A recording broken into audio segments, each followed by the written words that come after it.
Thrilled to know about the world of House of Dragons and the vicious dragons that live there? If yes, then you are at the right place. Today, we have for you the biggest and most vicious wild dragon known as Cannibal. That dragon never died or was just killed, he just went away to some place. We all know that there are quite a lot of dragons in the Game of Thrones and House of the Dragon storylines. Of course, there were only 3 dragons that appeared in Game of Thrones, but what we know is that House of the Dragons will show more dragons because the dragons were still quite prominent in Westeros during that era. While there were a lot of great dragons during the Targaryen dynasty, one such dragon that was never tamed was the large and wild dragon named Cannibal. The cannibal's exact age has not yet been stated. The wild dragon Sheepstealer is said to have hatched when the old king was young, that is, early in the reign of Jaehaerys I Targaryen. The cannibal is stated to have been the eldest and largest of the 3 wild dragons, and was therefore even older than Sheepstealer. The cannibal, of course, was aptly named. That's because this dragon developed a taste for its own kin, as it had a habit of eating smaller dragons. It often feasted on dragon eggs, newborn dragons, and dead dragons. And there were reasons to believe that it might have hunted down and feasted on smaller adult dragons as well, due to how it simply loved eating its own kind. He was black as coal, with menacing green eyes. The dragon named Cannibal appears to stir even more excitement among fans, as he's the second largest living dragon in the realm and boasts a look very similar to Balerion, the biggest known fire breather, who died during King Aegon's conquest. Black and menacing, cunning green eyes glowing with hunger. Cannibal was extremely belligerent to the Targaryen dragons and earned its sobriquet because it had a nasty habit of devouring smaller dragons. Several would-be dragon riders tried to tame the beast over the decades, but all were devoured.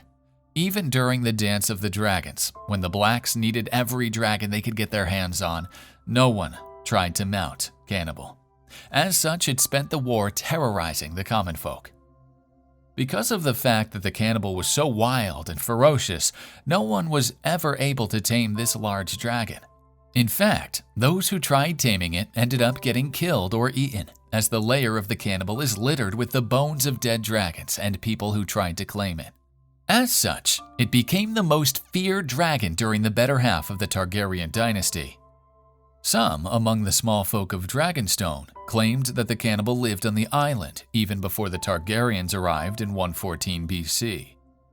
If the cannibal was from a different lineage of dragons altogether, that might have explained why it was so antagonistic to the other Targaryen dragons. However, some masters doubt these claims. Moreover, for this to be true, the cannibal would need to have been hatched at the very latest around the same time that Balerion arrived on Dragonstone in 114 BC. Balerion died of old age in 94 AC, at the age of at least 208 years, meaning that by 129 AC, the cannibal would need to be at least 35 years older than that. Because Balerion is the only known example of a dragon dying from old age, however, it is difficult to determine if this was a typical maximum lifespan for a dragon. When Prince Jaehaerys Balerion called for dragon riders in 129 AC, none of the dragon seeds who attempted to tame the wild dragons was foolish enough to disturb the cannibal due to his reputation, and any who were did not return to tell the tale. However, when Silver Dennis tried to master Sheepstealer, the dragon tore off his arm. As his sons struggled to staunch his wound, the cannibal descended on them, drove off Sheepstealer, and devoured Silver Dennis and his sons. In 130 AC, when the carcass of the Grey Ghost was discovered at the Dragonmont's base, burned and broken, torn apart and partially devoured, Dragonstone's castellan Sir Robert Quincy was quick to name the cannibal as the killer, though in truth it was actually Sunfire. Some fisherfolk began to worry that the dragon would attack them as well, and urged Sir Robert Quincy to send knights to kill the cannibal. He refused, reasoning that if they left the dragon alone he would not bother them, and forbade fishing in the waters to the east of the Dragonmont, where Grey Ghost's body had been found. However, Lady Baela Targaryen was not satisfied with this explanation and proposed to discover the truth herself, as she had no fear of the cannibal and her dragon Moondancer could outfly him. but Sir Robert barred her from taking the risk and confined Baela to her chambers. The Dance of the Dragons was a major civil war in the history of the Seven Kingdoms. It confirmed that the law of male primogeniture, as practiced historically in Westeros, did apply to the ruling Targaryen dynasty. The war was also important in that it destroyed many cadets and lesser branches of the Targaryen family, and also eliminated almost all of the surviving dragons at the time.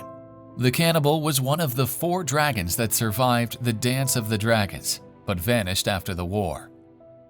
In 132 AC, it was said that during the burial at sea of Lord Corlys Velaryon, the Cannibal took wing and flew to salute the deceased.